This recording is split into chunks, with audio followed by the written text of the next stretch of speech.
அதாவது வெளியில இருந்து கூர்மையா பார்த்துக்கிட்டு இருந்த நம்ம எல்லாருமே பார்த்துக்கிட்டு இருந்த ஒரு இடத்த உள்ள இருந்து பார்க்கிறேன்.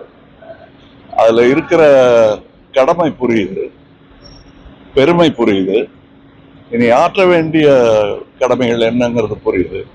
என்னுடைய முனைப்பு நாடு, முதல்ல தமிழ்நாடு, இதுதான் என்னுடைய ஃபோக்கஸ். அதுக்காக தான் நான் இங்க இருந்து போயிருக்கேன். இது நல்ல முக்கியமான பொறுப்புன்னு நான் நினைக்கிறேன். சரிவர என் கடமையை செய்வேன்னு நினைக்கிறேன். அங்க என்ன பேச போறேன், என்ன பேசுறேங்கிறத இங்க சொல்லக்கூடாதுங்கிறது தான் எங்க கடமையும் ஒண்ணு. அதனால ஜாஸ்தி அதை பத்தி இங்க பேச முடியாது. நான் பேச ஆரம்பிச்சதும் அதை பத்தின கேள்விகள் நிறைய வரும். அப்ப நம்ம தொடர்ந்து சம்பாஷிக்கலாம்.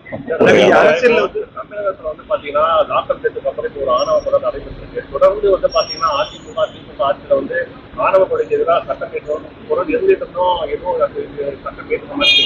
ஆணவ கொலைகள் சுதந்திரம் வாங்குறதுக்கு முன்னாடியில இருந்து நடந்துட்டு இருக்கு.